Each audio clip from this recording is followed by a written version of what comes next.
ನಮ್ಮ ಚಾನಲ್ನ ಎಲ್ಲ ಆತ್ಮೀಯ ವೀಕ್ಷಕರಿಗೆ ಶ್ರೀನಿವಾಸ ಮಾಡುವ ನಮಸ್ಕಾರ.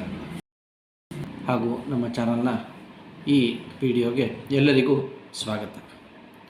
ನಾವು ಈ ದಿನ ನವಗ್ರಹಗಳ ಬಗ್ಗೆ ನಾವು ತಿಳಿದುಕೊಳ್ಳೋಣ. ನಾವು ಮೊದಲನೇದಾಗಿ ನಮಗೆ ಪ್ರಾರಂಭದಲ್ಲಿ ನಮ್ಮ ಸೂರ್ಯಾಯ ಚಂದ್ರಾಯ ಮಂಗಳಾಯ ಬುಧಾಯ ಚ ಗುರು ಶುಕ್ರ ಶನಿಭ್ಯಶ್ಚ ಕೇತುವೆ ನಮೋ ನಮಃ. 9 ಗ್ರಹಗಳು: ಸೂರ್ಯ, ಚಂದ್ರ, ಕುಜ, ಅಂಗಾರಕ ಅಂತ ಕರೀತಾರೆ ಕುಜನನ್ನು, ಬುಧ, ಗುರು, ಶುಕ್ರ, ಶನಿ, ರಾಹು, ಕೇತು. ಹೀಗೆ 9 ಗ್ರಹಗಳು. 9 ಗ್ರಹಗಳು ನಾವು ಜಾತಕಗಳನ್ನು ನೋಡಬೇಕಾದ್ರೆ ನಾವು ಯಾವ್ಯಾವ ಮನೆಯಲ್ಲಿ ಯಾವ್ಯಾವ ಗ್ರಹಗಳಿದ್ದರೆ 1ನೇ ಸ್ಥಾನ, 2ನೇ ಸ್ಥಾನ, ಹೀಗೆ ಕರ್ಮಾಧಿಪತಿ ಯಾರು, ಯಾರು, ಮತ್ತು ಪುತ್ರಾಧಿಪತಿ ಯಾರು, ಮತ್ತು ಉದ್ಯೋಗಾಧಿಪತಿ ಯಾರು, ವ್ಯಯಸ್ಥಾನಕ್ಕೆ ಅಧಿಪತಿ ಯಾರು, ಲಗ್ನಾಧಿಪತಿ ಯಾರು, ಹೀಗೆ ಅಧಿಪತಿಗಳು ಯಾರು ಅಂಥೇಳಿ ಗಮನಿಸುವಂಥದ್ದು ಈ ಗ್ರಹಗಳನ್ನೇ ನಾವು ನೋಡ್ತೇವೆ. ಹೀಗೆ ನಮ್ಮ ಜಾತಕಗಳಲ್ಲಿ ದೋಷಗಳು ಬರುತ್ತೆ. ಮೊದಲನೇದಾಗಿ ಸೂರ್ಯಗ್ರಹ ದೋಷಗಳು, ಕಣ್ಣಿಗೆ ಸಂಬಂಧಪಟ್ಟಂಥ ಕಾಯಿಲೆಗಳು, ಮತ್ತು ಚಂದ್ರ ಇದ್ದಾಗ ನಮಗೆ ಮಾನಸಿಕ ಕಾಯಿಲೆಗಳು ಶುರುವಾಗತ್ತೆ. ಮತ್ತು ಕುಜನಿಗೆ ಸಂಬಂಧಪಟ್ಟದ್ದು ನೋಡಿ, ಕುಜದೋಷ ಅಂತ ಹೇಳುವಂಥದ್ದೇ ಅದೊಂದು ಸ್ವಲ್ಪ ಭಯ ಬೀಳಿಸುವಂಥದ್ದೇ ಪದ ಆಗಿದೆ. ಈಗಿನ ಕಾಲದಲ್ಲಂತೂ ಕುಜದೋಷ ಎನ್ನುವಂತಹ ಪದ ಅದನ್ನು ಬಂಡವಾಳಶಾಹಿಗಳು ಬಂಡವಾಳ ಮಾಡ್ಕೊಳ್ಳೋದಕ್ಕೆ ಅಂತ ಹೇಳಿ ಬಳಸ್ತಾ ಇರುವಂತಹ ಪದ ಆಗಿಬಿಟ್ಟಿದೆ ಈಗ. ಹೀಗೆ ಕುಜದೋಷ ಅಂದರೆ ಏನು? ಆ್ಯಕ್ಚುಲಿ ಕುಜದೋಷ ಅಂತಂದರೆ ನಾವು ನಮ್ಮ ಹೊಟ್ಟೆಯಲ್ಲಿರುವಂತಹ ರಕ್ತ ಮಾಂಸಗಳಿಗೆ ಅಧಿಪತಿಯಾಗಿದ್ದಾನೆ. ಹೆಂಗಸರಿಗೆ ಗರ್ಭಕೋಶಕ್ಕೆ ಅಧಿಪತಿಯಾಗಿದ್ದಾನೆ ಯಾರು? ಕುಜ. ನಂತರ ಬುಧ ನಮ್ಮಲ್ಲಿರುವಂತಹ ಬುದ್ಧಿಗೆ ಅಧಿಪತಿಯಾಗಿದ್ದಾನೆ.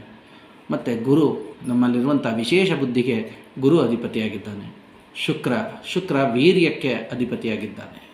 ನಂತರ ಶನಿ ನಮ್ಮ ನರಮಂಡಲದ ವ್ಯವಸ್ಥೆಗೆ ಮತ್ತು ಕರ್ಮಾಧಿಪತಿಯಾಗಿ ಶನಿಯಾಗಿದ್ದಾನೆ. ಮತ್ತು ನಮ್ಮ ರಾಹುಗ್ರಹ ನೋಡಿ, ಬಾಹುಬಲಂ ಅಂತ ಕರೀತಾರೆ.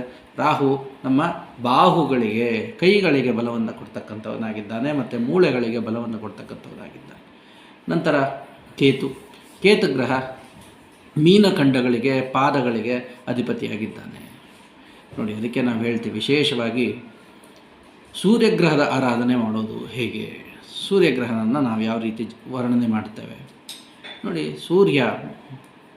ಸೂರ್ಯನನ್ನು ನಾವು ಲೋಕಕ್ಕೆ ಬೆಳಕನ್ನು ಕೊಡ್ತಕ್ಕಂಥವನು ಅಂತ ಕರೀತಾರೆ. ಸೂರ್ಯ ಇಲ್ದಿರ ನೋಡಿ, ಪ್ರಪಂಚ ಎಲ್ಲ ಎಷ್ಟು ಮುದ್ದಾಗಿದೆ, ಪ್ರಪಂಚವೆಲ್ಲ ಎಷ್ಟು ಸುಂದರವಾಗಿದೆ. ಎಲ್ಲ ಕಡೆ ಏನು ಬೇಕೋ ಎಲ್ಲ ಇದೆ. ಜಲಪಾತಗಳು, ಸುಂದರವಾದ ಬೆಟ್ಟಗಳು, ಗುಡ್ಡಗಳು ಎಲ್ಲವೂ ಇದೆ. ಇವನ್ನೆಲ್ಲ ಪ್ರಪಂಚವನ್ನೇ ವೀಕ್ಷಣೆ ಮಾಡಬೇಕು ಅಂತಂದರೆ ಇದಕ್ಕೆ ಬೆಳಕು ಬೇಕು. ಮತ್ತು ಆ ಬೆಳಕಿನಿಂದಲೇ ಆಧಾರವಾಗುವಂಥ ಸಸ್ಯ ಉತ್ಪತ್ತಿಗೆ ಬೇಕಾಗಿರ್ತಕ್ಕಂಥದ್ದು ಆ ಸೂರ್ಯನ ಬೆಳಕು.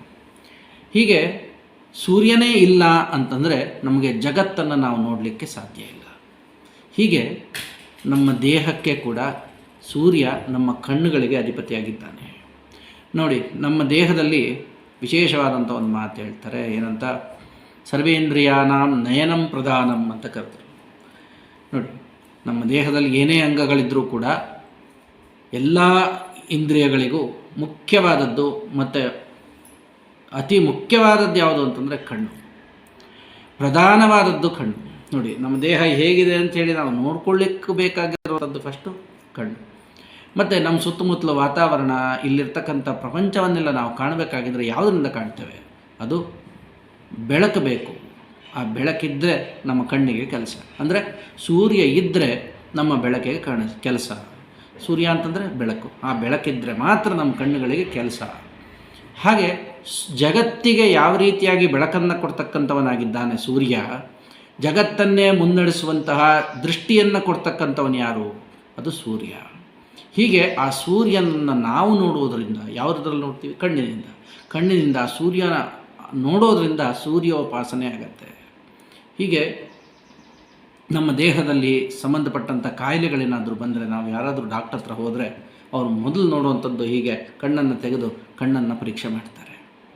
ಯಾಕೆ ಕಣ್ಣಲ್ಲಿ ಪರೀಕ್ಷೆ ಮಾಡ್ತಾರೆ ಹೇಳಿದ್ರೆ, ಕಣ್ಣು ನಮ್ಮ ದೇಹದಲ್ಲಿರುವಂತಹ ಸಮಸ್ತವಾದ ರೋಗಗಳು ಏನು ಇದ್ದರೂ ಅದನ್ನು ಕಾಣಿಸುವಂಥದ್ದು ಕಣ್ಣಲ್ಲೇ. ನೋಡಿ, ಕಣ್ಣಲ್ಲೇ ಆನಂದವನ್ನು ಕಂಡುಹಿಡಿಬೋದು, ಕಣ್ಣಲ್ಲೇ ದುಃಖವನ್ನು ಕಂಡುಹಿಡಿಬೋದು, ಕಣ್ಣಲ್ಲೇ ಆ ವ್ಯಕ್ತಿಯನ್ನು ನೋಡಿ ನಾವು ಯಾವ ರೀತಿ ಇದ್ದಾರೆ ಇವರು ವ್ಯಕ್ತಿ, ಇವರ ಭಾವನೆ, ಇವರ ಆಲೋಚನೆ ಎಲ್ಲವನ್ನು ಕೂಡ ಕಣ್ಣಲ್ಲೇ ನಾವು ಕಂಡುಹಿಡ್ಕೊಳ್ಬೋದು. ಕಣ್ಣಿನಲ್ಲೇ ನಾವು ಸಮಸ್ತವಾದಂಥ ಆಲೋಚನೆಗಳನ್ನು ಮಾಡಿರುವಂಥದ್ದು ಮತ್ತು ಒಳಗಡೆ ಏನು ನಡೆಸ್ತಾ ಇದ್ದೀವಿ ಅದನ್ನೆಲ್ಲ ಪೂರ್ತಿ ದುಃಖ ಆಗಲಿ, ಸಂತೋಷ ಆಗಲಿ ಅಥವಾ ಕಷ್ಟ ಆಗಲಿ ಇವೆಲ್ಲವನ್ನು ಕಣ್ಣಲ್ಲಿ ಕಾಣ್ತೇವೆ ನಾವು. ಹೀಗೆ ಅದಕ್ಕೆ ಹೇಳ್ತಾರೆ ಈ ಕಣ್ಣಿನ ಆರೋಗ್ಯವೇ ಮುಖ್ಯ. ಹೀಗೆ ಸೂರ್ಯನನ್ನು ನೋಡೋದರಿಂದ ನಮಗೆ ಹೇಳ್ತಾರೆ, ಜಾತಕದಲ್ಲಿ ಏನಾದರೂ ಸೂರ್ಯಗ್ರಹಕ್ಕೆ ಸಂಬಂಧಪಟ್ಟಂಥ ದೋಷಗಳಿದ್ದರೆ ಅದಕ್ಕೆ ನಮಗೆ ಮೇಯ್ನ್ ಕಾರಣ ಆಗುವಂಥದ್ದು ನಮ್ಮ ದೇಹದಲ್ಲಿ ಕಣ್ಣುಗಳಿಗೆ ತೊಂದರೆ ಆಗ್ತಕ್ಕಂಥದ್ದು. ಆ ಕಣ್ಣಿನ ಆರೋಗ್ಯ ಸರಿ ಹೋಗಬೇಕು ಅಂದರೆ ಬೆಳಗ್ಗೆ ಎದ್ದ ತಕ್ಷಣ ನಮ್ಮ ಪೂರ್ವಿಕರು ನೋಡಿ ಹೇಳ್ತಾರೆ ಏನಂತ, ಬೆಳಗ್ಗೆ ಎದ್ದ ತಕ್ಷಣ ಸೂರ್ಯನಿಗೆ ಹೋಗಿ ನಮಸ್ಕಾರ ಮಾಡಿ. ಸೂರ್ಯನಿಗೆ ನಮಸ್ಕಾರವನ್ನು ಮಾಡೋದರಿಂದ, ಬೆಳಗ್ಗೆ ಎದ್ದ ತಕ್ಷಣ ಸೂರ್ಯನನ್ನು ನೋಡಿ ನಮಸ್ಕಾರ ಮಾಡೋದರಿಂದ ಆ ಸೂರ್ಯನ ಕಿರಣಗಳು ನಿಮ್ಮ ಕಣ್ಣಿನ ಮೇಲೆ ಬಿದ್ದು ನಿಮಗೆ ಬೇಕಾದಂಥ ಕಣ್ಣಿಗೆ ಬೇಕಾದಂಥ ಆರೋಗ್ಯವನ್ನು ಆ ಸೂರ್ಯ ದಯಪಾಲಿಸ್ತಾನೆ. ಇದಕ್ಕೆ ಸೂರ್ಯಗ್ರಹ ವಿಶೇಷವಾದಂಥ ಅನುಗ್ರಹವನ್ನು ಕೊಡುತ್ತೆ. ಅದಕ್ಕೆ ನಂತರ ಸೂರ್ಯಗ್ರಹಕ್ಕೆ ನಾವೀಗ ಕಣ್ಣಿನ ಸ್ವಲ್ಪ ದೋಷಗಳಿದೆ, ಕಣ್ಣು ಸರಿಯಾಗಿ ಕಾಣ್ತಾ ಇಲ್ಲ ನೋಡಿ, 40 ವರ್ಷ ಆಗ್ತಾ ಇದ್ದಾಗೆ ನಮಗೆ ಚಾಲೀಸ್ ಅಂತ ಹೇಳಿಬಿಡ್ತಾರೆ. ಮತ್ತು ಈಗ 40 ವರ್ಷದ ಬೇಡ, ಸಣ್ಣ ಸಣ್ಣ ಮಕ್ಕಳಿಗೆ ಈಗ ಆದಷ್ಟು ಕಣ್ಣಿಗೆ ಬೇಕಾದಷ್ಟು ತೊಂದರೆಗಳಾಗ್ತಾ ಇದೆ. ಕಣ್ಣಿಗೆ ಈಗಾಗಲೇ ಚಶ್ಮಾ ಬಂದಿದೆ, ಅಂದರೆ ಕನ್ನಡಕಗಳು ಬಂದಿದೆ. ಹೀಗಾಗಿ ಆ ಸಣ್ಣ ಮಕ್ಕಳ ಆರೋಗ್ಯವನ್ನು ನಾವು ಯಾವ ರೀತಿ ಸುಧಾರಿಸ್ಬೋದು, ಕಣ್ಣಿನ ಸಂಬಂಧಪಟ್ಟಂಥ ದೃಷ್ಟಿದೋಷಕ್ಕೆ ಸಂಬಂಧಪಟ್ಟಂತೆ, ಕಣ್ಣಿಗೆ ಸಂಬಂಧಪಟ್ಟಂತೆ ಯಾವ ರೀತಿ ನಾವು ಆಹಾರವಾದಂಥ ಆಹಾರ ಅದನ್ನೇ ಔಷಧಿಯಾಗಿ ನಾವು ಯಾವ ರೀತಿ ಸೇವನೆ ಮಾಡ್ಬೋದು ಹೇಳಿದ್ರೆ, ಮೊದಲನೇದಾಗಿ ನೋಡಿ, ನವಗ್ರಹಗಳಲ್ಲಿ ಒಂದೊಂದು ಗ್ರಹಕ್ಕೆ ಒಂದೊಂದು ಧಾನ್ಯವನ್ನು ಮೀಸಲಾಗಿಟ್ಟಿದ್ದಾರೆ. ಒಂದೊಂದು ಧಾನ್ಯ ನೋಡಿ, ಸೂರ್ಯಗ್ರಹಕ್ಕೆ ಗೋಧಿ ಧಾನ್ಯವಾಗಿದೆ. ಸೂರ್ಯಗ್ರಹ ವಿಶೇಷವಾಗಿ ಗೋಧಿಯ ಅನುಗ್ರಹ ಇದೆ. ಆ ಗೋಧಿಯನ್ನು ತಿನ್ನೋದ್ರಿಂದ ನಮಗೆ ವಿಶೇಷವಾದಂಥ ಅನುಗ್ರಹ ನಮಗೆ ದೇಹಕ್ಕೆ ಬರುತ್ತೆ. ನೋಡಿ, ಪ್ರತಿನಿತ್ಯ ಗೋಧಿಯ ಹಿಟ್ಟಿನಿಂದ ಬಳಸಿದಂಥ ಚಪಾತಿಯನ್ನು, ಪೂರಿಯನ್ನು ನಾವು ತಿಂತಾ ಇರ್ತೀವಿ. ಅದರಿಂದ ಆರೋಗ್ಯ ಸಿಗುತ್ತೆ, ಫೈಬರ್ ನಮಗೆ ಎಷ್ಟು ಬೇಕೋ ಅಂಶವನ್ನು ನಮಗೆ ಸಿಗುತ್ತೆ. ಕಣ್ಣಿಗೆ ಸಂಬಂಧಪಟ್ಟಂಥ ದೋಷಗಳು ಹೋಗಬೇಕು ಅಂತಂದರೆ ಗೋಧಿ ನುಚ್ಚು ನೋಡಿ, ಗೋಧಿಯನ್ನು ಪುಡಿ ಮಾಡಿದಂಥ ನುಚ್ಚಿಗೆ ಬೆಲ್ಲವನ್ನು ಬೆರೆಸಿ ನೋಡಿ, ನಾವು ಹೇಳ್ತೇವೆ ನವಗ್ರಹಗಳಿಗೆ ಇಂತಿಂಥ ಧಾನ್ಯಗಳು ಅಂತ ಹೇಳಿದೆ. ಆ ನವಗ್ರಹಗಳಿಗೆ ಇಂತಿಂಥ ಧಾನ್ಯಗಳು. ಹಾಗೆ ನವಗ್ರಹಗಳ ಪೂಜೆ ಆದ ನಂತರ ಕೊನೆಯ ಪೂಜೆ ಯಾರಿಗೆ ಮಾಡ್ತೇವೆ? ಮೃತ್ಯುಂಜಯನಿಗೆ ಪೂಜೆಯನ್ನು ಮಾಡ್ತೇವೆ. ಆ ಮೃತ್ಯುಂಜಯನಿಗೆ ಇಡುವಂಥದ್ದು ಧಾನ್ಯಗಳು ಅಂತಂದರೆ ಬೆಲ್ಲ ಮತ್ತು ಉಪ್ಪು ನೋಡಿ. ಅದಕ್ಕೆ ಹೇಳ್ತಾರೆ, ಸೂರ್ಯಗ್ರಹದ ದೋಷಗಳೇನಾದರೂ ನಮಗಿದ್ದರೆ, ಕಣ್ಣಿನ ಸಂಬಂಧಪಟ್ಟಂಥ ದೋಷಗಳಿದ್ದರೆ ಆ ದೋಷಗಳು ಹೋಗಬೇಕು ಅಂತಂದರೆ ಸೂರ್ಯಗ್ರಹದ ಧಾನ್ಯ ಗೋಧಿ, ಆ ಗೋಧಿ ನುಚ್ಚು, ನಂತರ ಉಪ್ಪು, ಮೃತ್ಯುಂಜಯ ನೋಡಿ. ಆಯುಷ್ ಅಂತನ್ನೋದು ಮೃತ್ಯುಂಜಯ, ಆಯುಷ್ ಅಂತಂದರೆ ಅದು ಉಪ್ಪು ಮತ್ತು ಬೆಲ್ಲ. ಆರೋಗ್ಯ ಅಂತಂದರೆ ನೋಡ್ಕೊಳ್ಳಿ, ಸೂರ್ಯಗ್ರಹದ ಧಾನ್ಯ, ಗೋಧಿಯ ನುಚ್ಚು. ಅದಕ್ಕೆ ಎರಡನ್ನು ಮಿಕ್ಸ್ ಮಾಡಬೇಕು. ಏನನ್ನು? ಗೋಧಿಯ ನುಚ್ಚು ಮತ್ತು ಬೆಲ್ಲವನ್ನು. ಬೆಲ್ಲ ಆಯುಷು, ಗೋಧಿಯ ನುಚ್ಚು ಆರೋಗ್ಯ ಆಯುಷು ಎರಡು ಮಿಕ್ಸ್ ಮಾಡಿದರೆ ನಮ್ಮ ಆರೋಗ್ಯ ಸ್ಥಿರವಾಗತ್ತೆ, ನಮ್ಮ ಆಯುಷ್ ವೃದ್ಧಿಯಾಗತ್ತೆ, ನಮ್ಮಲ್ಲಿರ್ತಕ್ಕಂಥ ಕಣ್ಣಿಗೆ ಸಂಬಂಧಪಟ್ಟಂಥ ದೋಷ ಪರಿಹಾರ ಆಗತ್ತೆ. ಬೆಲ್ಲದ ಜೊತೆಯಲ್ಲಿ ಗೋಧಿಯ ನುಚ್ಚನ್ನು ಬೆರೆಸಿ ಚೆನ್ನಾಗಿ ಬೇಯಿಸಿ ಪಾಕ ಮಾಡಿ ಅದನ್ನು ಪಾಯಸವನ್ನಾಗಿ ಮಾಡಿ ನಾವು ತಿಂದರೆ, ಗೋಧಿಯ ನುಚ್ಚಿನ ಪಾಯಸವನ್ನು ನಾವು ತಿನ್ನೋದರಿಂದ ನಮ್ಮ ದೇಹದಲ್ಲಿರ್ತಕ್ಕಂಥ ಸೂರ್ಯಗ್ರಹಕ್ಕೆ ಸಂಬಂಧಪಟ್ಟಂಥ ದೋಷಗಳಿದೆ ಅವೆಲ್ಲವೂ ನಿವಾರಣೆ ಆಗುತ್ತೆ. ಮೊದಲನೇದಾಗಿ ಕಣ್ಣಿಗೆ ಸಂಬಂಧಪಟ್ಟಂಥ ಸಮಸ್ತವಾದಂಥ ದೋಷ ನಿವಾರಣೆ ಆಗುತ್ತೆ. ಕಣ್ಣಿಗೆ ಪೊರೆ ಇರ್ತಕ್ಕಂಥದ್ದು, ಮತ್ತು ಕಣ್ಣು ಸರಿಯಾಗಿ ಕಾಣಿಸದೇ ಇರ್ತಕ್ಕಂಥ, ಮತ್ತು ಕಣ್ಣು ಮಂಜಾಗುವಂಥದ್ದು, ಬೆಳಗ್ಗೆ ಎದ್ದು ಮೈಗ್ರೇನ್ ಅಂತ ಹೇಳ್ತಾರೆ, ಈ ತಲೆನೋವು ಬರ್ತಕ್ಕಂಥದ್ದು, ಇಂಥದಕ್ಕೆಲ್ಲದಕ್ಕೂ ಕೂಡ ರಾಮಬಾಣ ಅಂತಂದರೆ ಅದು ಗೋಧಿ ನುಚ್ಚಿನ ಪಾಯಸವನ್ನು ತಿನ್ನೋದರಿಂದ ಗೋಧಿ ನುಚ್ಚಿನ ಪಾಯಸ ವಿಶೇಷವಾದಂಥ ಅನುಗ್ರಹ ಕೊಡ್ತಕ್ಕಂಥದ್ದು. ಹೀಗೆ ಮುಂದಿನ ಗ್ರಹ ಚಂದ್ರಗ್ರಹ ನೋಡಿ. ಚಂದ್ರಗ್ರಹ ವಿಶೇಷವಾಗಿ ನಮಗೆ ಮನಸ್ಸಿಗೆ ಕಾರಕ ಅಂತ ಕರೀತಾರೆ. ನಾವು ಮನಸ್ಸನ್ನು ಮಾಡಬೇಕು, ಏನು ಕೆಲಸ ಮಾಡಬೇಕಾಗಿದ್ರೂ ಮನಸ್ಸು ಮಾಡಬೇಕು. ನಾವೆಲ್ಲಾದರೂ ಹೋಗಬೇಕು ಅಂತಂದರೆ ಮನಸ್ಸು ಮಾಡಬೇಕು. ಅಂದರೆ ನಾವೇನಾದರೂ ಯೋಚನೆ ಮಾಡಿ ಅದನ್ನು ನಿರ್ಧಾರ ತಗೊಳ್ಬೇಕು ಅಂತಂದರೆ ಅದಕ್ಕೆ ಮನಸ್ಸು ಕಾರಣ. ನಮ್ಮ ಮನಸ್ಸಿಗೆ ಅಧಿಪತಿ ಚಂದ್ರ. ಆ ಮನಸ್ಸನ್ನು ಸ್ಥಿರವಾಗಿಡುವಂತೆ ನಾವು ಕೇಳ್ಕೊಳ್ಬೇಕು. ನಮ್ಮ ಮನಸ್ಸು ಚಂಚಲತೆ ಆಗಬಾರ್ದು ನೋಡಿ. ಅದಕ್ಕೆ ವಿದ್ಯಾಭ್ಯಾಸ ಮಾಡುವಂಥ ಮಕ್ಕಳಲ್ಲಿ ವಿಪರೀತ ಚಂಚಲ ಇರುತ್ತೆ, ಮತ್ತು ಎಷ್ಟೋ ವಯಸ್ಕರಲ್ಲೂ ಕೂಡ ಚಂಚಲ ಇರುತ್ತೆ. ಮನೆಗಳಲ್ಲಿ ಕಿತ್ತಾಟ, ಹೊಡೆದಾಟ ಇಂಥವೆಲ್ಲ ಸಾಮಾನ್ಯ ಕಾರಣಗಳೇ ಮನಸ್ಸು ಕೆಡಿಸ್ಕೊಳ್ಳುವಂಥದ್ದು. ಇಂತಹ ಮನಸ್ಸನ್ನು ಸ್ಥಿರವಾಗಿಡಬೇಕಾದ್ರೆ ಮತ್ತು ಮನಸ್ಸು ಏಕಾಗ್ರತೆ ಇರಬೇಕಾಗಿದ್ದರೆ ನಾವು ಏನು ಮಾಡಬೇಕು ನೋಡಿ. ಮನಸ್ಸು ನಮಗೆ ಏಕಾಗ್ರತೆ ಬರಬೇಕು ಅಂತಂದರೆ ಮೊದಲನೇದಾಗಿ ಚಂದ್ರಗ್ರಹನನ್ನು ಪ್ರಾರ್ಥನೆ ಮಾಡಬೇಕು. ಓಂ ಚಂದ್ರಗ್ರಹಾಯ ನಮಃ. ನಂತರ ಮನಸ್ಸು ಸ್ಥಿರವಾಗಿರಬೇಕು ನೋಡಿ. ಒಂದು ದಿವಸ ನಾವೇನಾದರೂ ಒಂದು 3 ದಿವಸ ಉಪವಾಸವಿದ್ದು ನಾವೇನಾದರೂ ತಿನ್ನಲಿಲ್ಲ ಅಂತಂದರೆ ನಮ್ಮ ಮನಸ್ಸು ಯಾವ ರೀತಿ ಅಂದರೆ ಯಾವ ರೀತಿ ನಮ್ಮ ಮನಸ್ಸು ಆಗತ್ತೆ, ನಮ್ಮ ಮನಸ್ಸಿಗೆ ಯಾವ ರೀತಿ ಆಘಾತ ಆಗತ್ತೆ. ಉಪವಾಸ ಇದ್ದು ನಾವು ಆಹಾರವನ್ನು ತಿನ್ನಲಿಲ್ಲ ಅಂತಂದರೆ ನಮ್ಗೆ ಯಾವ ರೀತಿ ಇರುತ್ತೆ. ಮತ್ತು ಈ ಮನಸ್ಸಿಗೆ ಕಾರಕ ಯಾರು? ಚಂದ್ರ. ಆ ಚಂದ್ರನ ಧಾನ್ಯ ಯಾವುದು ಅಂತಂದರೆ ಅದು ಅಕ್ಕಿ. ಹೀಗೆ ಚಂದ್ರನ ಧಾನ್ಯವಾಗಿರ್ತಕ್ಕಂಥ ಅಕ್ಕಿ ಅನ್ನವನ್ನು ಸೇವನೆ ಮಾಡ ನಮಗೆ ಮನಸ್ಸು ಪ್ರಶಾಂತಗೊಳ್ಳುತ್ತಂತೆ ನೋಡಿ. ಎಲ್ಲರೂ ಹೇಳ್ತಾರೆ ಅನ್ನ ಜಾಸ್ತಿ ತಿನ್ನಬೇಡಿ ಹೇಳ್ತಾರೆ, ಆದರೆ ಅನ್ನ ತಿನ್ನಬಾರ್ದು, ಹೌದು ಹೆಚ್ಚಿಗೆ ತಿನ್ನಬಾರ್ದು. ಆದರೆ ಒಂದು ಮಿತಿಯಲ್ಲಿ ನಾವು ಅನ್ನವನ್ನು ತಿಂದೇ ಇದ್ದರೆ ನಮ್ಮ ಮಾನಸಿಕವಾಗಿ ನಾವು ದೃಢ ಆಗೋದಿಲ್ಲ. ಅನ್ನ ನೋಡಿ, ಯಾವತ್ತೇ ಆಗಲಿ ಯಾವುದಾದ್ರು ನೀವೆಲ್ಲಾದರೂ ಟ್ರಿಪ್ಗೋ ಇಲ್ಲ ಎಲ್ಲಾದರೂ ಹೊರಗಡೆ ಬೇರೆ ಪ್ರವಾಸಗಳನ್ನು ಮಾಡಿದಾಗ ಅಲ್ಲಿ ಸರಿಯಾದ ಊಟ ನಿಮಗೆ ಸಿಗಲಿಲ್ಲ ಅಂತಂದಾಗ ಮನೆಗೆ ಬಂದು ಒಂದು ಸ್ವಲ್ಪ ಅನ್ನವನ್ನಾದರೂ ತಿಂದರೆ ಮನಸ್ಸಿಗೆ ಸಮಾಧಾನ ಆಗುತ್ತೆ. ಆ ಮನಸ್ಸು ಯಾವುದು ಸಮಾಧಾನ ಆಗುತ್ತಲ್ಲ ಅದು ಆ ಮನಸ್ಸು ಚಂದ್ರನ ಅಧಿಪತಿಯಾಗಿರ್ತಕ್ಕಂಥದ್ದು. ಆ ಮನಸ್ಸು ನಿರಾಳ ಆಗತ್ತೆ. ಅನ್ನವನ್ನು ತಿನ್ನೋದ್ರಿಂದ ಮನಸ್ಸು ನಿರಾಳ ಆಗುತ್ತೆ. ಚಂದ್ರನ ಧಾನ್ಯ ಅಕ್ಕಿ. ಮತ್ತು ನೋಡಿ, ಅಕ್ಕಿಯಲ್ಲೇ ನಮಗೆ ಪದಾರ್ಥ ರೆಡಿ ಆಗುತ್ತೆ. ಅವಲಕ್ಕಿ ಹೇಳ್ತಾರೆ. ನಾವು ದೇವರಿಗೆ ನೈವೇದ್ಯವನ್ನು ಮಾಡಬೇಕಾಗಿದ್ದರೆ ಸಿಹಿ ಅವಲಕ್ಕಿ ಅಂತ ಹೇಳ್ತೀವಿ. ಸಿಹಿ ಅವಲಕ್ಕಿಗೆ ನಾವೇನು ಹಾಕ್ತೀವಿ? ಅವಲಕ್ಕಿ ಮತ್ತು ಬೆಲ್ಲ ಮತ್ತು ಕೊಬ್ಬರಿಯನ್ನು ಹಾಕ್ತೇವೆ. ಸಿಹಿ ಅವಲಕ್ಕಿಯಲ್ಲಿ ನೋಡಿ, ಅವಲಕ್ಕಿ ಮತ್ತು ಬೆಲ್ಲ, ಅದಕ್ಕೆ ಹೇಳಿದೆ ಆರೋಗ್ಯ. ಆಯುಷ್ ಅಂತಂದರೆ ಬೆಲ್ಲ, ಆರೋಗ್ಯ ಅಂತಂದರೆ ಧಾನ್ಯ. ಅವಲಕ್ಕಿ ಮತ್ತು ಬೆಲ್ಲವನ್ನು ನಾವು ನಿತ್ಯ ಸೇವನೆ ಮಾಡೋದ್ರಿಂದ ನಮ್ಮ ಮನಸ್ಸು ನಿರಾಳವಾಗತ್ತೆ, ಮನಸ್ಸಿನಲ್ಲಿ ಚಂಚಲತೆ ಹೋಗುತ್ತೆ, ಮನಸ್ಸು ಏಕಾಗ್ರತೆ ಕೂಡ ಬರುತ್ತೆ ನೋಡಿ. ದೇವಸ್ಥಾನಗಳಲ್ಲಿ ಹೋದರೆ ಅಥವಾ ನಾವು ಗ್ರಾಮಗಳಲ್ಲಿ ನಾವು ಹಳ್ಳಿಗಳಲ್ಲಿ ಹಳೆಯ ಕಾಲದಲ್ಲಿ ಏನಾದರೂ ಚರುಪು ಅಂತ ಹೇಳ್ತಿದ್ರು, ಅಂದರೆ ಪ್ರಸಾದ ಅಂತ ಹೇಳ್ತಿದ್ರು. ಏನು ಮೊದಲು ಪ್ರಸಾದ ಅಂತಂದರೆ ಮೊದಲನೇದಾಗಿ ರಸಾಯನ ಪ್ರಸಾದ ಆಗ್ತಿತ್ತು. ರಸಾಯನ ಅಂತಂದರೆ ಬಾಳೆಹಣ್ಣು, ಅವಲಕ್ಕಿ, ಬೆಲ್ಲ ಇವನ್ನೆಲ್ಲ ಮಿಶ್ರಣ ಮಾಡಿ ಬಂದ ಮಕ್ಕಳಿಗೆಲ್ಲರಿಗೂ ಆ ಮಾನಸಿಕ ಸ್ಥಿರವಾಗಿರಲಿ, ಮನಸ್ಸು ಚಂಚಲ ಆಗದಿರ ಇರಲಿ ಅಂಥೇಳಿ ಮೊದಲು ಪ್ರಸಾದ ಮಕ್ಕಳಿಗೆ ಎಲ್ಲರಿಗೂ ಕೊಟ್ಟು ಅದನ್ನು ಸ್ವೀಕಾರ ಮಾಡ್ತಿದ್ರು. ಅದಕ್ಕೆ ನೋಡಿ, ಚಂದ್ರಗ್ರಹದ ವಿಶೇಷ ಅನುಗ್ರಹ ಎಲ್ಲಿಂದ ಸಿಗುತ್ತೆ?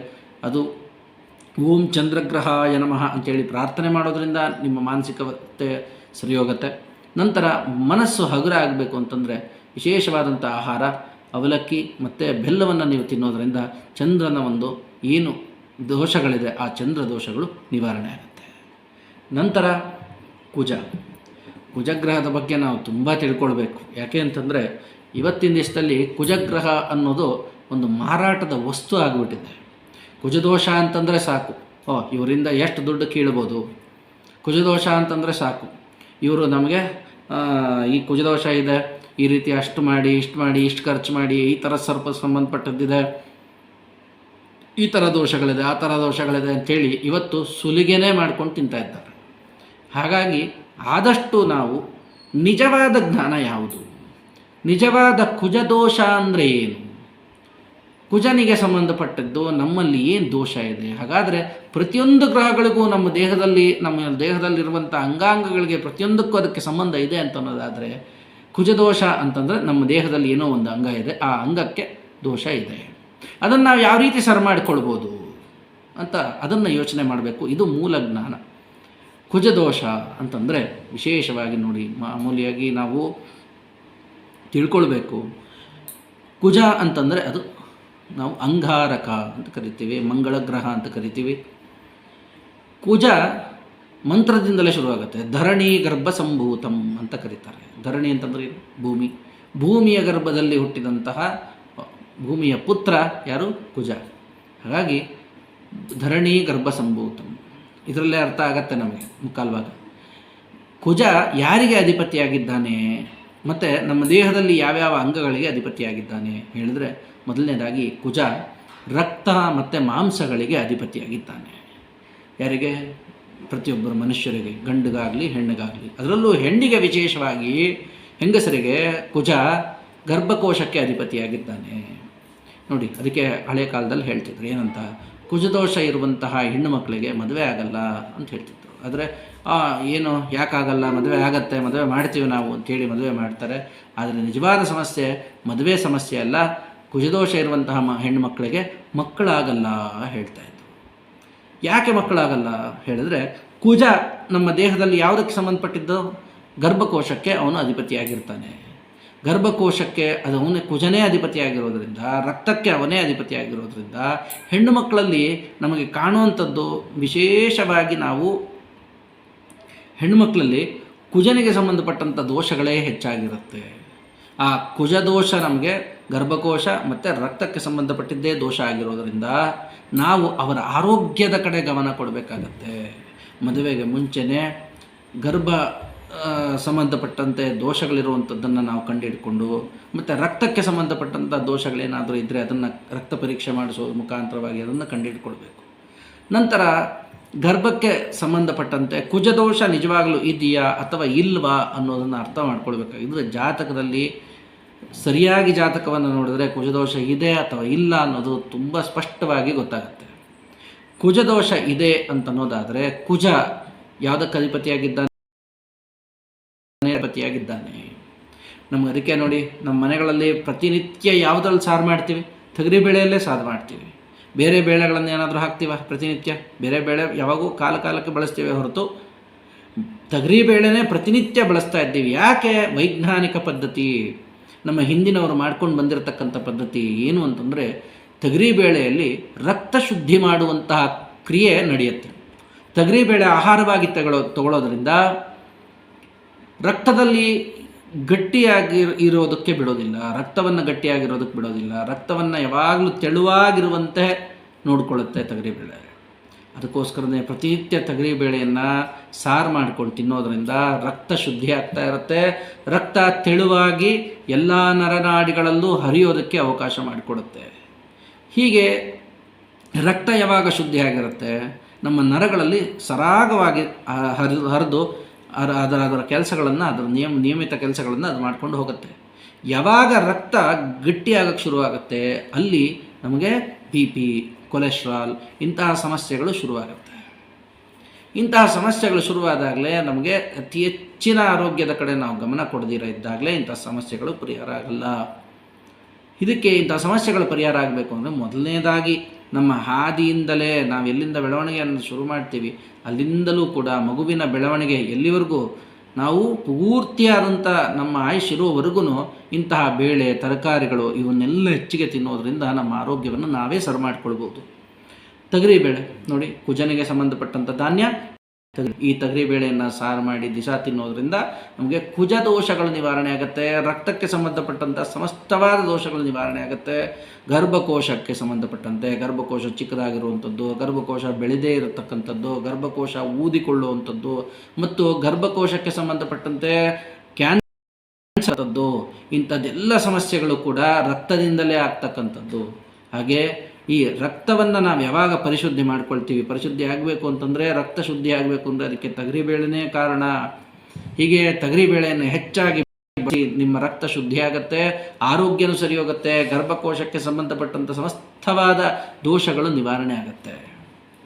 ನಂತರ ನೋಡಿ, ನಮಗೆ ವಿಶೇಷವಾಗಿ ನಾವು ಮನೆಗಳಲ್ಲಿ, ನಾನು ನಿಮ್ಗೆ ಆವಾಗಲೇ ಹೇಳಿದೆ, ಆಯುಷ್ಯ ಅಂತದ್ದು ಮೃತ್ಯುಂಜಯನ ಧಾನ್ಯ ನಮಗೆ ಬೆಲ್ಲ ಮತ್ತು ಉಪ್ಪು ಹೇಳ್ತಾ ಇದ್ರು. ಹೀಗೆ ಆಯುಷ್ ಅಂತಂದರೆ ಬೆಲ್ಲ, ಆರೋಗ್ಯ ಅಂತಂದರೆ ತೊಗರಿಬೇಳೆ.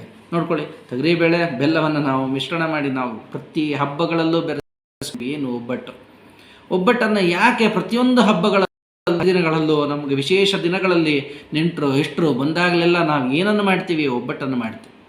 ಯಾಕೆ ಒಬ್ಬಟ್ಟನ್ನು ಮಾಡ್ತೀವಿ ನಾವು ಅಂತಂದರೆ, ನಮಗೂ ಆರೋಗ್ಯ ಸರಿ ಹೋಗಬೇಕು ಮತ್ತು ಬಂದಿರೋರಿಗೂ ಆರೋಗ್ಯ ಚೆನ್ನಾಗಿರಬೇಕು. ಆರೋಗ್ಯದ ದೃಷ್ಟಿಯಿಂದಲೇ ನಮ್ಮ ಆಹಾರದ ವೈಜ್ಞಾನಿಕ ಪದ್ಧತಿ ಚೆನ್ನಾಗಿದೆ. ನಮ್ಮ ಹಿಂದೂ ಸನಾತನ ಧರ್ಮದಲ್ಲಿ ನಾವು ತಿನ್ನುವಂಥ ಆಹಾರ ಪ್ರತಿಯೊಂದು ವಿಜ್ಞಾನಕ್ಕೆ ಸವಾಲಾಗ್ತಕ್ಕಂಥದ್ದು. ಪ್ರತಿಯೊಂದು ಆಹಾರವು, ನಾವು ತಿನ್ನುವಂಥ ಪ್ರತಿಯೊಂದು ಆಹಾರ ವೈಜ್ಞಾನಿಕವಾಗಿ ಬಂದಿರತಕ್ಕಂಥದ್ದು. ಯಾವ ಆಹಾರ ತಿಂದರೆ ಏನಾಗುತ್ತೆ, ಯಾವ ಆಹಾರ ತಿಂದರೆ ನಮಗೆ ಎಂತಹ ಆರೋಗ್ಯ ಬರುತ್ತೆ, ಆಹಾರದಲ್ಲೇ ನಮ್ಮ ಆರೋಗ್ಯವನ್ನು ಸರಿ ಮಾಡ್ಕೊಳ್ಳೋದು ಹೇಗೆ, ಇದನ್ನೆಲ್ಲ ಮರೆಮಾಚಿದ್ದಾರೆ. ನಾವು ತಿನ್ನುವಂಥ ಆಹಾರ ಪದಾರ್ಥಗಳೆಲ್ಲವೂ ಕೊಲ್ಲಿಗಡಿಸಿಟ್ಟಿದ್ದಾರೆ. ಮತ್ತು ಇನ್ನೂ ವಿಶೇಷವಾಗಿ ಹೇಳಬೇಕು ಅಂತಂದರೆ ನಮ್ಮ ಆಹಾರ ಪ್ರತಿನಿತ್ಯ ಏನು ತಿಂತಾ ಇದ್ದೀವಿ ಎಲ್ಲವೂ ಕಲುಷಿತ ಆಗ್ತಾ ಇದೆ. ಅದರಲ್ಲೂ ಕೂಡ ನಾವು ಕಲುಷಿತ ಆಗದೇ ಇರುವಂತಹ ರಾಸಾಯನಿಕಗಳು ಬಳಸದೇ ಇರತಕ್ಕಂಥ ಹೀಗಿರುವಂಥ ಸಿರಿಧಾನ್ಯಗಳು ಇವನ್ನೆಲ್ಲ ತಿನ್ನೋದ್ರಿಂದ ನಮ್ಮ ಆರೋಗ್ಯವು ಕೂಡ ನಾವು ಸರಿ ಮಾಡ್ಕೊಳ್ಬೋದು.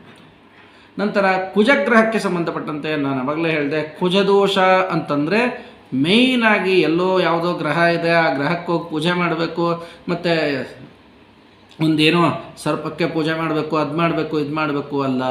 ಕುಜದೋಷ ಅಂತ ಹೇಳಿರುವಂಥದ್ದು, ಜಾತಕದಲ್ಲಿ ಕುಜದೋಷ ಇದೆ ಅಂತಂದರೆ ಹೊಟ್ಟೆಯಲ್ಲಿ ರಕ್ತಕ್ಕೆ ಸಂಬಂಧಪಟ್ಟಂಥ ದೋಷ, ಮತ್ತು ಎರಡನೇದು ಗರ್ಭಕ್ಕೆ ಸಂಬಂಧಪಟ್ಟಂಥ ದೋಷ. ಈ ದೋಷ ಸರಿ ಮಾಡ್ಕೊಳ್ಳಿಕ್ಕೆ ನೀವೇ ಆಹಾರವನ್ನು ತಿನ್ನೋದ್ರಿಂದ ಕೂಡ ನೀವು ಈ ದೋಷವನ್ನು ಸರಿ ಮಾಡ್ಕೊಳ್ಬೋದು.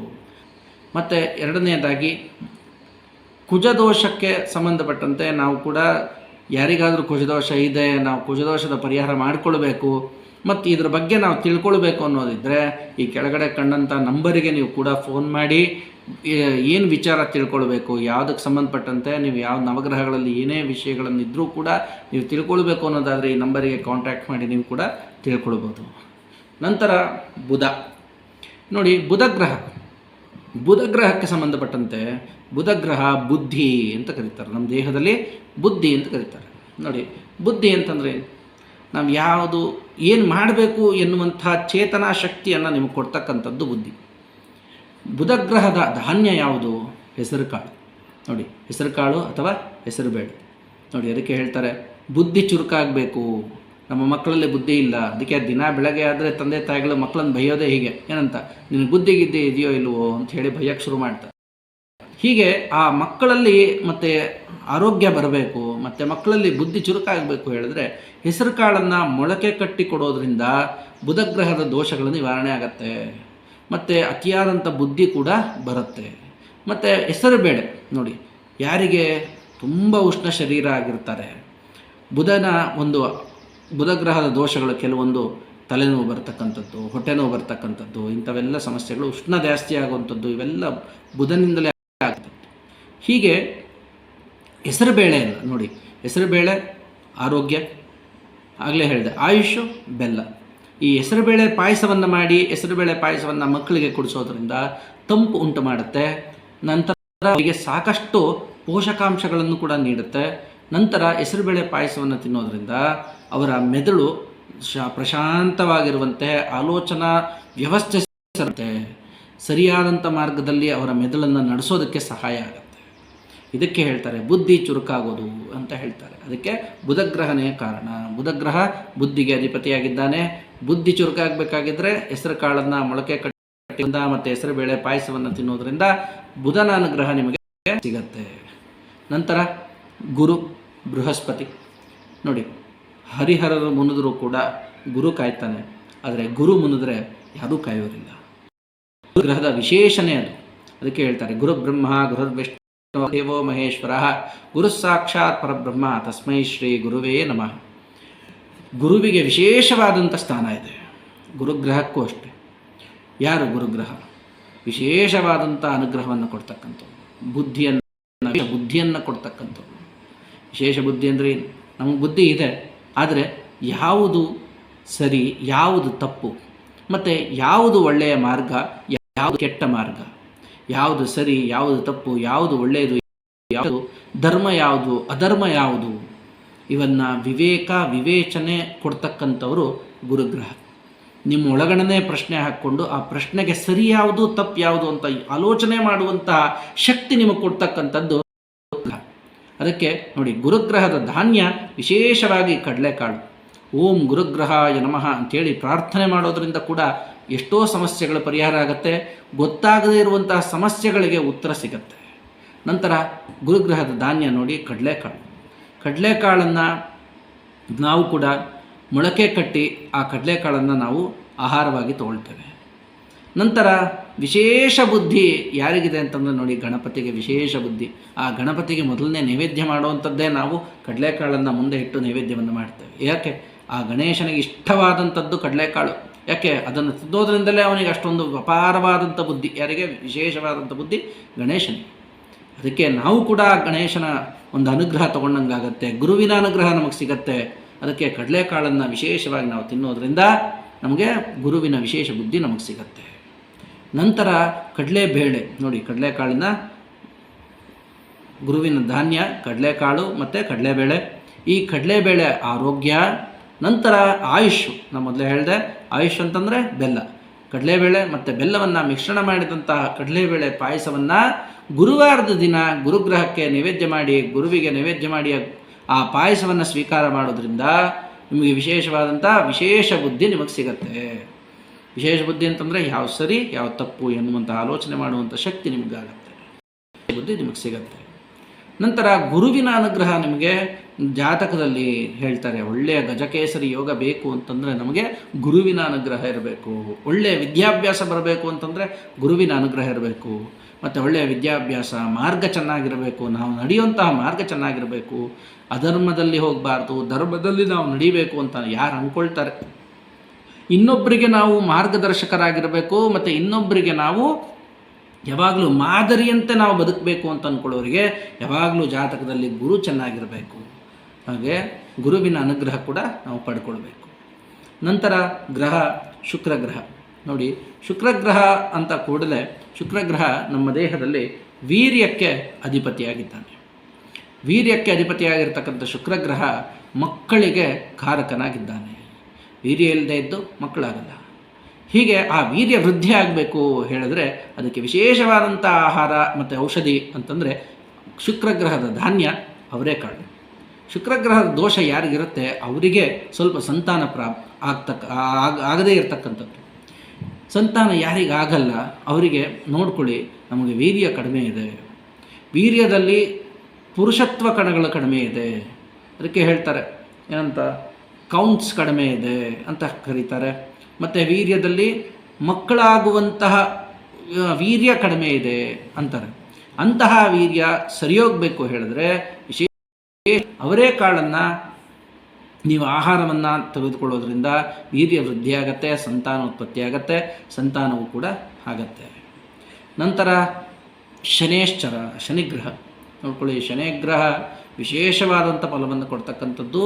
ಹೀಗೆ ಶನೇಶ್ಚರನನ್ನು ನಾವು ವಿಶೇಷವಾಗಿ ಪ್ರಾರ್ಥನೆ ಮಾಡ್ತೇವೆ. ನೀಲಾಂಜನ ಸಮಾಭಾಸಂ ರವಿಪುತ್ರಂ ಯಮಾಗ್ರಜಂ ಛಾಯಾ ಮಾರ್ತಾಂಡ ಸಂಭೂತಂ ತಂ ನಮಾಮಿ ಶನೇಶ್ಚರಂ. ಶನಿಗ್ರಹ ನೋಡಿ, ಶನಿಗ್ರಹ ನಮ್ಮ ದೇಹದಲ್ಲಿ ಕರ್ಮಾಧಿಪತಿ ಶನಿಯಾಗಿದ್ದಾರೆ. ಕರ್ಮಾಧಿಪತಿ ನೋಡಿ, ನಮ್ಮ ದೇಹದಲ್ಲಿ ಕರ್ಮಾಧಿಪತಿಯಾಗಿದ್ದಾರೆ.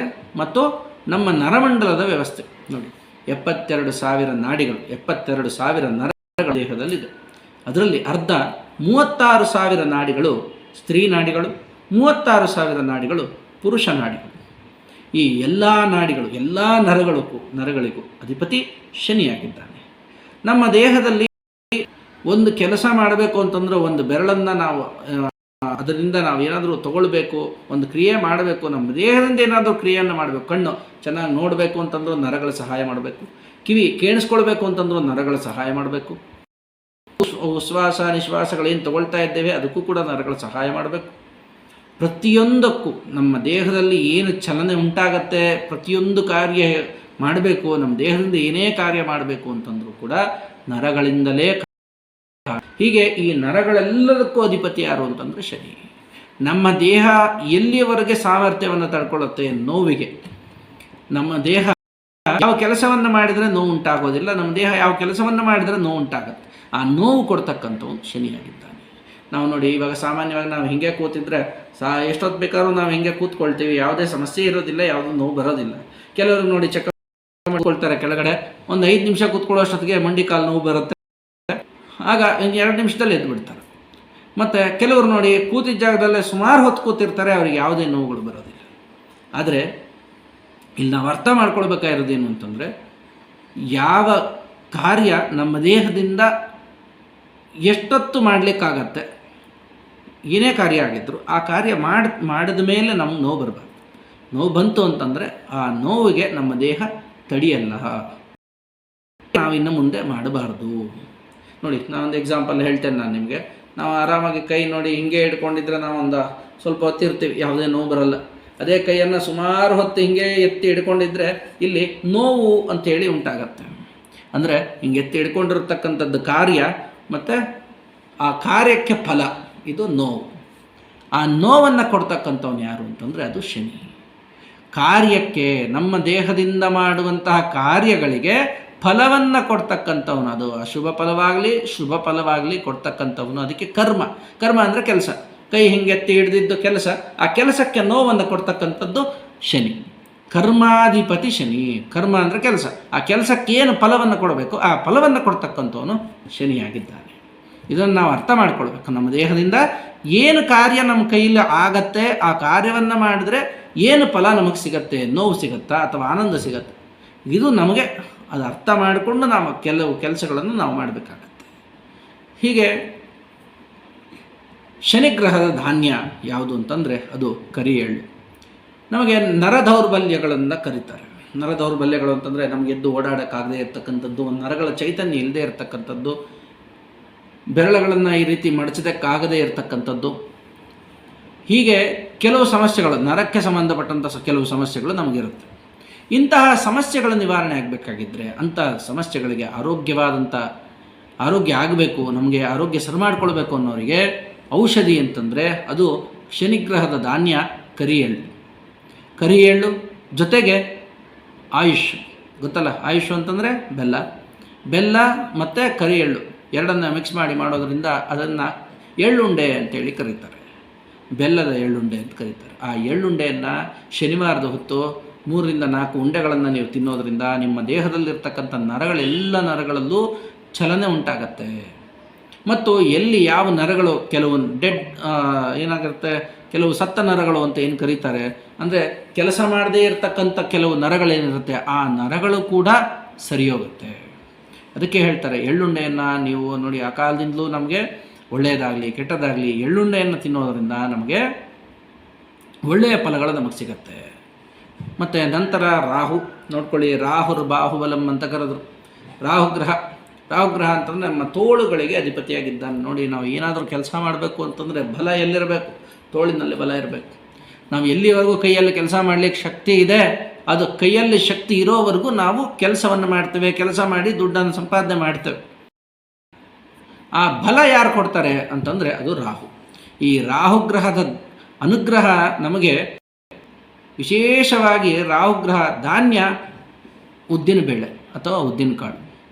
ಉದ್ದಿನ ಬೇಳೆಯನ್ನು ನಾವು ತಿನ್ನೋದ್ರಿಂದ ನಮ್ಮ ಮೂಳೆಗಳಲ್ಲಿ ಇರುವಂತಹ ಏನು ಕ್ಯಾಲ್ಸಿಯಂ ಅಂತ ಕರಿತೀವಿ ಅದು ವೃದ್ಧಿಯಾಗತ್ತೆ, ಮೂಳೆಗಳಿಗೆ ಬಲ ಬರುತ್ತೆ. ಉದ್ದಿನ ಬೇಳೆ ರಾಹುವಿನ ಧಾನ್ಯ. ಆ ಉದ್ದಿನ ಬೇಳೆಯನ್ನು ನೋಡಿ ಹೇಳ್ತವೆ ಏನಂತ, ಉದ್ದಿನ ಬೇಳೆ ಮತ್ತು ಅಕ್ಕಿಯನ್ನು ಮಿಶ್ರಣ ಮಾಡಿದಂಥ ದೋಸೆ, ಇಡ್ಲಿ ಇವನ್ನೆಲ್ಲ ನಾವು ಹೆಚ್ಚಿಗೆ ಸೇವನೆ ಮಾಡೋದರಿಂದ ನಮ್ಮ ದೇಹದಲ್ಲಿ ಉದ್ದಿನ ಕಾಳಿನ ಅಂಶದಿಂದ ನಮಗೆ ಬೇಕಾದಂಥ ಕ್ಯಾಲ್ಸಿಯಂ ಉತ್ಪತ್ತಿ ಆಗುತ್ತೆ. ನಮಗೆ ಮೂಳೆಗಳಲ್ಲಿ ಸ್ನಾಯುಗಳಲ್ಲಿ ಗಟ್ಟಿಯಾಗುತ್ತೆ. ಹಾಗಾಗಿ ರಾಹುವಿನ ದೋಷಗಳೇನಾದರೂ ಇತ್ತು ಅಂತಂದರೆ, ಅಂದರೆ ಮೂಳೆಗಳಲ್ಲಿ ನೋವು, ಸ್ನಾಯುಗಳಲ್ಲಿ ನೋವು, ಈ ರೀತಿಯಾದಂಥ ಸಮಸ್ತವಾದ ಕಾಯಿಲೆಗಳಿಗೂ ಕೂಡ ರಾಹುವಿನ ಉದ್ದಿನ ಬೇಳೆಯನ್ನು ನಾವು ಸೇವನೆ ಮಾಡೋದರಿಂದ ಪ್ರತಿನಿತ್ಯ ನೋಡಿ, ಅದಕ್ಕೆ ಅಡುಗೆ ಮಾಡಬೇಕಾಗಿದ್ರೆ ಒಂದು ಚಿತ್ರಾನ್ನ ಆಗಲಿ ಇನ್ನೊಂದು ಒಗ್ಗರಣೆ ಏನಾದರೂ ಮಾಡಬೇಕು ಅಂತಂದರೆ ಸಾಸಿವೆ ಆದ ನಂತರ ಮೊದಲು ಉದ್ದಿನ ಬೇಳೆ ಹಾಕ್ತೀವಿ, ಆಮೇಲೆ ಕಡಲೆಬೇಳೆಯನ್ನು ಹಾಕ್ತೀವಿ. ಹೀಗೆ ಆರೋಗ್ಯವನ್ನು ನಾವು ಪ್ರತಿನಿತ್ಯ ಆರೋಗ್ಯಕ್ಕೆ ಬೇಕಾಗಿರುವಂಥ ಪದಾರ್ಥಗಳನ್ನು ಪ್ರತಿನಿತ್ಯ ಅಡುಗೆ ಮನೆಯಲ್ಲಿ ನಾವು ಬಳಸ್ತಾನೆ ಇರ್ತೀವಿ. ಆದರೆ ಇದನ್ನು ತಿನ್ನೋದ್ರಿಂದ ನಮಗೆ ಈ ರೀತಿ ಆರೋಗ್ಯ ಸರಿ ಹೋಗುತ್ತೆ ಅಂತೇಳಿ ನಮಗೆ ಜ್ಞಾನ ಇರೋದಿಲ್ಲ. ಹೀಗೆ ಈ ಜ್ಞಾನವನ್ನು ಸಂಪಾದನೆ ಮಾಡಿಕೊಂಡಾಗ ಏನಾಗುತ್ತೆ, ಇಂಥ ಆಹಾರವನ್ನು ನಾವು ತಿನ್ನೋದ್ರಿಂದ ಇಂಥ ಆರೋಗ್ಯ ನಮ್ಗೆ ಒಳ್ಳೆಯದಾಗತ್ತೆ. ಅದಕ್ಕೆ ಹೇಳ್ತಾ ಇದ್ದೀನಿ, ವಿಶೇಷವಾಗಿ ರಾಹುಗ್ರಹದ ಧಾನ್ಯ ನೋಡಿ, ಉದ್ದಿನ ಕಾಳು ಅಥವಾ ಉದ್ದಿನ ಬೇಳೆಯನ್ನು ನಾವು ತಿನ್ನೋದ್ರಿಂದ ಅದರ ಸಂಬಂಧಪಟ್ಟಂಥ ಆಹಾರಗಳನ್ನು, ಉದ್ದಿನ ಬೇಳೆಯಿಂದ ಏನು ಆಹಾರಗಳನ್ನು ಮಾಡ್ಕೊಳ್ಬೋದು ಅಂಥ ಆಹಾರಗಳನ್ನು ಮಾಡ್ಕೊಳ್ಳೋದ್ರಿಂದ ನಮಗೆ ವಿಶೇಷವಾದಂಥ ಅನುಗ್ರಹ ನಮಗೆ ಸಿಗುತ್ತೆ.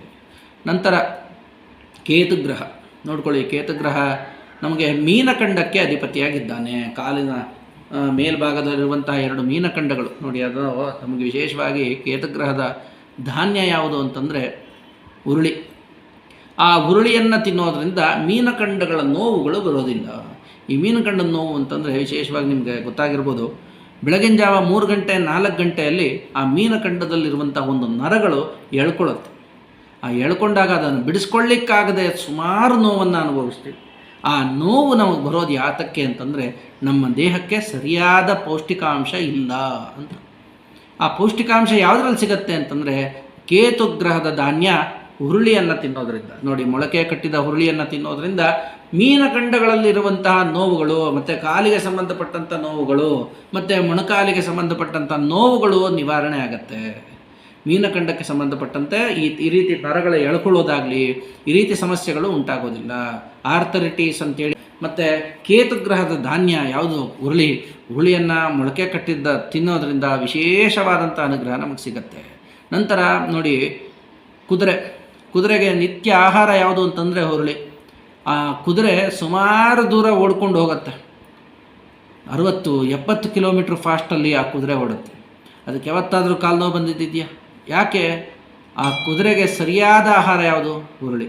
ಆ ಹುರುಳಿಯನ್ನು ನಾವು ಕೂಡ ಅಂದರೆ ವಾರದಲ್ಲಿ 1-2 ದಿವಸ 3 ದಿವಸ ಈ ರೀತಿಯಾಗಿ ಹುರುಳಿಯನ್ನು ತಿನ್ನೋದ್ರಿಂದ ನಮ್ಮ ದೇಹಕ್ಕೆ ಬೇಕಾದಂಥ ಉಷ್ಣಾಂಶ ಸಿಗತ್ತೆ. ಆ ಉಷ್ಣಾಂಶ ಸಿಕ್ಕೋದ್ರಿಂದ ನಮ್ಮ ದೇಹದಲ್ಲಿರ್ತಕ್ಕಂಥ ನರನಾಡಿಗಳಿಗೆಲ್ಲದಕ್ಕೂ ಚೈತನ್ಯವನ್ನು, ಶಕ್ತಿಯನ್ನು ಕೊಡ್ತಕ್ಕಂಥದ್ದು. ಹೀಗೆ ನರಗಳಲ್ಲಿರುವಂತಹ ಶಕ್ತಿಯನ್ನು ವೃದ್ಧಿಗೊಳಿಸುತ್ತೆ. ಮತ್ತು ಸ್ನಾಯುಗಳು ಅಂದರೆ ಮೂಳೆಗಳಿಗೆ ಬೇಕಾದಂಥ ಒಳ್ಳೆಯ ಬಲವನ್ನು ಕೊಡುತ್ತೆ. ಹುರುಳಿಯನ್ನು ತಿನ್ನೋದ್ರಿಂದ ಅನೇಕವಾದಂಥ ರೋಗಗಳು ನಿವಾರಣೆ ಆಗುತ್ತೆ. ಹುರುಳಿಯನ್ನು ತಿನ್ನೋದ್ರಿಂದ ಅನೇಕವಾದಂಥ ಆರೋಗ್ಯವು ಕೂಡ ಸರಿ ಹೋಗುತ್ತೆ. ನೋಡಿ, ನಾನು ಹೇಳ್ತಾ ಇರ್ತಕ್ಕಂಥದ್ದು ನವಗ್ರಹ ದೋಷಗಳು ನಮ್ಮ ದೇಹದಲ್ಲೇ ಇದೆ. ನೋಡಿ, ಮೊದಲನೇದಾಗಿ ರವಿ ಅಂದರೆ ಸೂರ್ಯಗ್ರಹ, ಕಣ್ಣಿಗೆ ಸಂಬಂಧಪಟ್ಟಿದ್ದು. ಚಂದ್ರಗ್ರಹ ಮನಸ್ಸಿಗೆ ಸಂಬಂಧಪಟ್ಟಿದ್ದು. ಅಂಗಾರಕ ರಕ್ತ ಮತ್ತು ಮಾಂಸ ಮತ್ತು ಹೆಣ್ಣು ಮಕ್ಕಳಲ್ಲಿ ಗರ್ಭಕೋಶಕ್ಕೆ ಸಂಬಂಧಪಟ್ಟಿದ್ದು. ಬುಧ ಬುದ್ಧಿಗೆ ಸಂಬಂಧಪಟ್ಟಿದ್ದು. ಗುರು ವಿಶೇಷ ಬುದ್ಧಿಗೆ ಸಂಬಂಧಪಟ್ಟಿದ್ದು. ಶುಕ್ರ ವೀರ್ಯಕ್ಕೆ ಸಂಬಂಧಪಟ್ಟಿದ್ದು. ಶನಿ ಕರ್ಮಾಧಿಪತಿ, ನೋಡಿ ನರಮಂಡಲಕ್ಕೆ ಸಂಬಂಧಪಟ್ಟಿದ್ದು. ರಾಹು ಬಾಹುಗಳಿಗೆ ಅಂದರೆ ಮೂಳೆಗಳು ಮತ್ತು ಕೈಗಳಿಗೆ ತೋಳು ಬಲಕ್ಕೆ ಸಂಬಂಧಪಟ್ಟಿದ್ದು. ಕೇತು ಕಾಲು ಮತ್ತು ಮೀನಖಂಡಗಳಿಗೆ ಸಂಬಂಧಪಟ್ಟಿದ್ದು. ಇಂತಹ ದೋಷಗಳು ನಮಗೆ ಜಾತಕದಲ್ಲಿ ಹೇಳ್ತಾರೆ. ರಾಹುಗ್ರ ದೋಷ ಇದೆ, ಕುಜ ದೋಷ ಇದೆ, ಕೇತು ದೋಷ ಇದೆ, ಬುಧ ದೋಷ ಇದೆ, ಈ ರೀತಿಯಾದಂಥ ದೋಷಗಳಿದೆ, ಇವನ್ನ ಸರಿ ಮಾಡ್ಕೊಳ್ಳಿ ಹೇಳ್ತಾರೆ. ಈ ದೋಷಗಳಿದೆ ಅಂತಂದರೆ ನಿಮಗೆ ಮುಂದೆ ಆಗಬಹುದಾದಂಥ ಆರೋಗ್ಯಕ್ಕೆ ಸಂಬಂಧಪಟ್ಟಂಥ ಇಂತಿಂಥ ದೋಷಗಳು ಬರುತ್ತೆ. ಇಂತಿಂಥ ದೋಷಗಳು ಬಂದಾಗ ಅದಕ್ಕೆ ಶಾಂತಿ ಮಾಡ್ಕೊಳ್ಳಿ. ಯಾವ ರೀತಿ ಶಾಂತಿ ಮಾಡ್ಕೊಳ್ಳಿ ಅಂತಂದರೆ, ಅದಕ್ಕೆ ನೋಡಿ, ಒಂದು ನವಗ್ರಹ ಪೂಜೆ ಮಾಡಬೇಕಾಗಿದ್ದರೆ ಧಾನ್ಯಗಳನ್ನು ಇಡ್ತಾರೆ. 9 ಧಾನ್ಯಗಳನ್ನಿಟ್ಟು ಆ ಧಾನ್ಯಗಳಿಗೆ ಪೂಜೆಯನ್ನು ಮಾಡಿ ಇಂತಿಂಥ ಧಾನ್ಯ ಇಂತಿಂಥ ಗ್ರಹದ್ದು ಅಂತೇಳಿ ಪೂಜೆಯನ್ನು ಮಾಡಿ, ಆ ಪೂಜಾ ವಿಧಿವಿಧಾನ ಎಲ್ಲ ಮುಗಿಸಿದ ಮೇಲೆ ಆ ಧಾನ್ಯವನ್ನು ಬ್ರಾಹ್ಮಣರಿಗೆ ದಾನ ಕೊಡ್ತೀವಿ, ಅವ್ರು ಎತ್ಕೊಂಡು ಹೋಗ್ತಾರೆ. ಆದರೆ ಸರಿಯಾದ ಮಾಹಿತಿಯನ್ನು ತಿಳಿಸ್ಲಿಕ್ಕೆ ಆ ಧಾನ್ಯವನ್ನು ಇಡುವಂಥದ್ದು ಅಂಥೇಳಿ ಹೇಳಲ್ಲ ಯಾರು. ಇಂತಹ ಮಾಹಿತಿ ತಿಳಿಸ್ಬೇಕು. ಧಾನ್ಯ ಯಾತಕ್ಕೆ ಇಡ್ತಾ ಇದ್ದೀವಿ? ಗೋಧಿ ರವಿಗೆ ಯಾಕೆ ಇಡ್ತಾ ಇದ್ದೀವಿ? ಮತ್ತು ಚಂದ್ರ ಅಕ್ಕಿ ಇಡ್ತಾ ಇದ್ದೀವಿ. ಅಂಗಾರಕ ತೊಗರಿಬೇಳೆ ಇಡ್ತಾ ಇದ್ದೀವಿ. ಹೆಸರುಬೇಳೆ ಬುಧನಿಗೆ, ಕಡಲೆಕಾಳು ಗುರುಗ್ರಹ, ಅವರೆಕಾಳು ಶುಕ್ರಗ್ರಹ, ಶನಿಗೆ ಎಳ್ಳು, ರಾಹುಗ್ರಹಕ್ಕೆ ಉದ್ದಿನಬೇಳೆ, ಹುರುಳಿಗೆ ಕೇತುಗ್ರಹ. ಹೀಗೆ ಮೃತ್ಯುಂಜಯನಿಗೆ ಉಪ್ಪು ಅಥವಾ ಬೆಲ್ಲ. ಯಾಕೆ ಪೂಜಾದಿಗಳನ್ನು ಮಾಡಬೇಕಾದ್ರೆ ಈ ಧಾನ್ಯಗಳನ್ನು ಇಡ್ತೀವಿ ಹೇಳಿದ್ರೆ, ಇದನ್ನು ನೋಡಿಕೊಂಡು ನಿಮ್ಮ ಆರೋಗ್ಯವನ್ನು ಸರಿ ಮಾಡಿಕೊಳ್ಳಿ. ಇಂತಿಂಥ ಗ್ರಹಕ್ಕೆ ಇಂತಿಂಥ ಸಮಸ್ಯೆಗಳಿದೆ ದೇಹದಲ್ಲಿ, ಇಂತಿಂಥ ದೇಹದಲ್ಲಿರುವಂತಹ ಅಂಗಾಂಗಗಳಿಗೆ ಇಂತಿಂಥ ಗ್ರಹಗಳ ಅಧಿಪತಿಯಾಗಿದ್ದಾನೆ. ಇಂತಿಂಥ ಗ್ರಹಗಳ ಅಧಿಪತಿಯಾಗಿರುವಂತಹ ನಿಮ್ಮ ದೇಹದಲ್ಲಿ ಏನಾದರೂ ಇಂತಿಂಥ ಸಮಸ್ಯೆಗಳ ನಿವಾರಣೆ ಅಂದರೆ ಸಮಸ್ಯೆಗಳು ಉದ್ಭವ ಆದಾಗ ಇಂಥ ಸಮಸ್ಯೆಗೆ ಈ ಗ್ರಹ ಕಾರಣ. ಈ ಗ್ರಹಕ್ಕೆ ಇಂಥ ಧಾನ್ಯ ತಿನ್ನೋದ್ರಿಂದ ನಮಗೆ ಈ ಸಮಸ್ಯೆಗಳು ನಿವಾರಣೆ ಆಗತ್ತೆ. ಇದು ನಿಮಗೆ ಬರಬೇಕು, ನಿಮಗೆ ಗೊತ್ತಾಗಬೇಕು ಅಂಥೇಳಿ ಈ ಧಾನ್ಯಗಳನ್ನು ಇಟ್ಟು ಪೂಜೆ ಮಾಡಿಸ್ತಕ್ಕಂಥದ್ದು. ಕೆಲವರು ಪೂಜೆ ಮಾಡಿಸ್ತಾರೆ, ಓಂ ರಾಹುವೇ ನಮಃ, ಓಂ ಸೂರ್ಯಾಯ ನಮಃ, ಚಂದ್ರಾಯ ನಮಃ ಈ ರೀತಿ ಹೇಳಿಬಿಟ್ಟು ಧಾನ್ಯಗಳಿಗೆ ಸುಮ್ಮನೆ ಪೂಜೆ ಮಾಡಿಸಿ ಹೊರಟೋಗ್ತಾರೆ. ಧರ್ಮ ಅಲ್ಲ. ವಿಶೇಷವಾಗಿ ಜ್ಞಾನವನ್ನು ಕೊಡಬೇಕು. ಸೂರ್ಯಗ್ರಹಕ್ಕೆ ಯಾಕೆ ಈ ಧಾನ್ಯ ಇಟ್ಟಿದ್ದೀವಿ, ಚಂದ್ರಗ್ರಹಕ್ಕೆ ಯಾಕೆ ಈ ಧಾನ್ಯ ಇಟ್ಟಿದ್ದೀವಿ, ಈ ಧಾನ್ಯಗಳನ್ನು ಇಟ್ಟು ಪೂಜೆ ಮಾಡೋದ್ರಿಂದ ನಿಮ್ಗೆ ಯಾವ ರೀತಿ ಅನುಗ್ರಹ ಸಿಗುತ್ತೆ, ಈ ಧಾನ್ಯಗಳನ್ನು ತಿನ್ನೋದ್ರಿಂದ ಯಾವ ರೀತಿ ಅನುಗ್ರಹ ಸಿಗುತ್ತೆ, ಇವನ್ನೆಲ್ಲ ಹೇಳಿ ನಿಮಗೆ ಶಾಸ್ತ್ರೋಕ್ತವಾಗಿ ಪೂಜೆಯನ್ನು ಮಾಡಿಸಿ ಆ ವಿಧಿವಿಧಾನಗಳನ್ನೆಲ್ಲ ನಿಮಗೆ ಹೇಳಿ, ಇಂತಿಂಥ ಧಾನ್ಯ ತಿನ್ನೋದ್ರಿಂದ ಇಂತಿಂಥ ಆರೋಗ್ಯಗಳು ನಿಮಗೆ ಸರಿ ಹೋಗುತ್ತೆ ಅಂಥೇಳಿ ಆ ಪೂಜೆಯನ್ನು ಮಾಡಿಸಿದಾಗ ಏನಾಗುತ್ತೆ, ಅದರ ಮೇಲೆ ಮಹತ್ವ ನಿಮಗೆ ಗೊತ್ತಾಗುತ್ತೆ. ಇಂತಿಂಥ ಧಾನ್ಯಗಳ ಮಹತ್ವ ಗೊತ್ತಾಗುತ್ತೆ. ಇಂಥ ಧಾನ್ಯಗಳು ನಾವು ತಿಂತಾ ಇದ್ದೀವಿ, ಪ್ರತಿದಿನದ ವಾಡಿಕೆಯಲ್ಲಿ ಇಂತಹ ಧಾನ್ಯಗಳನ್ನು ನಾವು ತಿನ್ಕೊಂಡು ಹೋಗ್ತಾ ಇದ್ದೀವಿ. ಆದರೆ ನಮಗಿಂಥ ಧಾನ್ಯಗಳಲ್ಲಿ ಇಂತಿಂಥ ಆಹಾರಕ್ಕೆ ಸಂಬಂಧಪಟ್ಟಂತೆ ಇಂತಿಂಥ ಆರೋಗ್ಯಗಳು ಸರಿ ಹೋಗುತ್ತೆ, ನಮ್ಮ ದೇಹದಲ್ಲಿರ್ತಕ್ಕಂಥ ಕೆಲವು ಕಾಯಿಲೆಗಳ ನಿವಾರಣೆ ಆಗುತ್ತೆ ಅಂತೇಳಿ ಗೊತ್ತಾಗ್ತಾ ಇರಲಿಲ್ಲ. ಇದು ಗೊತ್ತಾಗೋ ರೀತಿಯಾಗಿ ನಾವು ಪೂಜಾದಿಗಳನ್ನು ಶಾಂತಿಗಳನ್ನು ಮಾಡಿಸ್ಬೇಕು. ನಮಗೀಗ ಕುಜದೋಷ ಇದೆ ಅಂತಂದ ತಕ್ಷಣ ನಾವೇನು ಮಾಡ್ತೀವಿ, ಕುಕ್ಕೆ ಹೋಗೋದು, ಘಾಟಿಗೆ ಹೋಗೋದು, ಪೂಜೆ ಮಾಡೋದು ಇವನ್ನೆಲ್ಲ ಮಾಡ್ತೇವೆ. ಸುಮ್ಮನೆ ಕುಜದೋಷ ಇದೆಯಾ ಇಲ್ವಾ ಅಂತಲೂ ಅರ್ಥ ಮಾಡ್ಕೊಳ್ಳೋದಿಲ್ಲ. ಫಸ್ಟು ನೀವು ಎಲ್ಲಾದರೂ ಒಳ್ಳೆಯ ಜ್ಯೋತಿಷಿಗಳನ್ನು ವಿಚಾರಿಸಿ. ಯಾಕೆ ವಿಚಾರಿಸ್ಬೇಕು? ಫಸ್ಟ್ ಯಾರೇ ಆಗಿರಲಿ, ನಮಗೆ ಈ ದೋಷ ಇದೆಯಾ ಅಥವಾ ಇಲ್ವಾ, ಸರಿಯಾದಂಥ ದೋಷ ಇದೆ ಅಂತ ಅನ್ನೋದಾದರೆ ಆ ದೋಷ ಎಲ್ಲಿದೆ? ಗ್ರಹದಲ್ಲೆಲ್ಲೋ ದೋಷ ಇಲ್ಲ, ಆ ದೋಷ ಇರೋದು ನಮ್ಮ ದೇಹದಲ್ಲಿ. ಇದನ್ನು ಫಸ್ಟ್ ಅರ್ಥ ಮಾಡ್ಕೊಳ್ಳಿ. ಕುಜ ದೋಷ ಇದೆ ಅಂತಂದರೆ ಅದು ದೇಹದಲ್ಲಿರುವಂತಹ ದೋಷ, ಜಾತಕದಲ್ಲಲ್ಲ. ಜಾತಕದಲ್ಲಿರೋದು, ದೇಹದಲ್ಲಿರೋದೇ ನಿಮಗೆ ಜಾತಕದಲ್ಲಿ ಕಾಣಿಸುವಂಥದ್ದು. ಹಾಗಾಗಿ ಕುಜದೋಷ ಇದೆ ಅಂತಂದರೆ ಈ ಮಗುಗೆ ಗರ್ಭಕೋಶಕ್ಕೆ ಸಂಬಂಧಪಟ್ಟಂಥ ದೋಷ ಇದೆ, ರಕ್ತಕ್ಕೆ ಸಂಬಂಧಪಟ್ಟಂಥ ದೋಷ ಇದೆ. ಹಾಗಾದರೆ ನಾವೇನು ಮಾಡಬೇಕು ಕುಜದೋಷವನ್ನು ನಿವಾರಣೆ ಮಾಡ್ಕೊಳ್ಳಿಕ್ಕೆ ಹೇಳಿದ್ರೆ, ಕುಜ ಏನಕ್ಕೆ ಸಂಬಂಧಪಟ್ಟಿದ್ದು? ನಮಗೆ ರಕ್ತ ಮತ್ತು ಮಾಂಸ ಮತ್ತು ಗರ್ಭಕ್ಕೆ. ಕುಜನ ಧಾನ್ಯ ಯಾವುದು? ತೊಗರಿಬೇಳೆ. ಈ ರೀತಿಯಾಗಿ ತೊಗರಿಬೇಳೆಯನ್ನು ಆಹಾರವನ್ನಾಗಿ ಪ್ರತಿನಿತ್ಯ ತಿನ್ನೋದ್ರಿಂದ ನಮ್ಮ ಒಳಗಡೆ ಇರ್ತಕ್ಕಂಥ ದೋಷವನ್ನು ನಾವು ನಿವಾರಣೆ ಮಾಡ್ಕೊಳ್ತೀವಿ. ಏನೋ 5 kg 10 kg ಎತ್ಕೊಂಡೋಗಿ ಬ್ರಾಹ್ಮಣರಿಗೆ ದಾನ ಮಾಡೋದ್ರಿಂದ ಅವ್ರು ಚೆನ್ನಾಗಿರ್ತಾರಷ್ಟೆ. ಆದರೆ ನಾನು ಹೇಳ್ತೀನಿ, ತಪ್ಪು ತಿಳಿಬೇಡಿ, ನೀವು ಆ ಧಾನ್ಯವನ್ನು ತಿಂದು ನಿಮ್ಮ ಆರೋಗ್ಯವನ್ನು ಸರಿ ಮಾಡಿಕೊಳ್ಬೇಕು. ಇದು ಕುಜದೋಷ ಅಂತ ಈ ರೀತಿ ಹೇಳೋದಿಲ್ಲ. ನಾವು ಯಾವಾಗಲೂ ಸಾತ್ವಿಕವಾಗಿ ನಮಗೆ ನಾವೇ ಪರಿಹಾರವನ್ನು ಮಾಡಿಕೊಳ್ಬೇಕೇ ಹೊರತು ನಮಗೆ ಇನ್ನೊಬ್ಬರ ಆಶ್ರಯ ನಮಗೆ ಬೇಡ. ಯಾವತ್ತೂ ನಾವು ನಮಗೆ ನಾವೇ ಪರಿಹಾರ ಮಾಡಿಕೊಳ್ಬೇಕು. ನಮಗೇನು ಸಮಸ್ಯೆ ಇದೆ, ಈ ಸಮಸ್ಯೆ ಯಾಕೆ ಬಂದಿದೆ, ಈ ಸಮಸ್ಯೆಯನ್ನು ನಾವು ಯಾವ ರೀತಿ ಸಾತ್ವಿಕವಾಗಿ ಪರಿಹಾರ ಮಾಡಿಕೊಳ್ಬೋದು, ಈ ಪರಿಹಾರ ಮಾಡಿಕೊಳ್ಳುವಂಥ ಕ್ರಮ ಯಾವುದು, ಈ ಕ್ರಮ ಎಲ್ಲಿ ಸಿಗುತ್ತೆ, ಇವನ್ನೆಲ್ಲ ನಾವು ಆಲೋಚನೆ ಮಾಡಿ ನೋಡಿ. ಎಲ್ಲೋ ಒಂದು ಕಡೆ ನಮಗೂ ನಮ್ಮ ಗುರುಗಳು ಕೊಟ್ಟಂಥ ಜ್ಞಾನ ನಾನು ನಿಮಗೆ ಹೇಳ್ತಾ ಇದ್ದೀನಿ. ಇಂಥ ಧಾನ್ಯಗಳನ್ನು ತಿನ್ನೋದ್ರಿಂದ ಇಂತಿಂಥ ಸರಿ ಹೋಗುತ್ತೆ. ನವಗ್ರಹ ಪೂಜಾದಿಗಳನ್ನು ಮಾಡಿಸ್ಬೇಕಾಗಿದ್ದರೆ, ನವಗ್ರಹ ಶಾಂತಿಗಳನ್ನು ಮಾಡಿಸ್ಬೇಕಾಗಿದ್ದರೆ ಯಾವ ರೀತಿ ಮಾಡಬೇಕು? ಸಾತ್ವಿಕವಾಗಿ ಮಾಡ್ಬೋದು.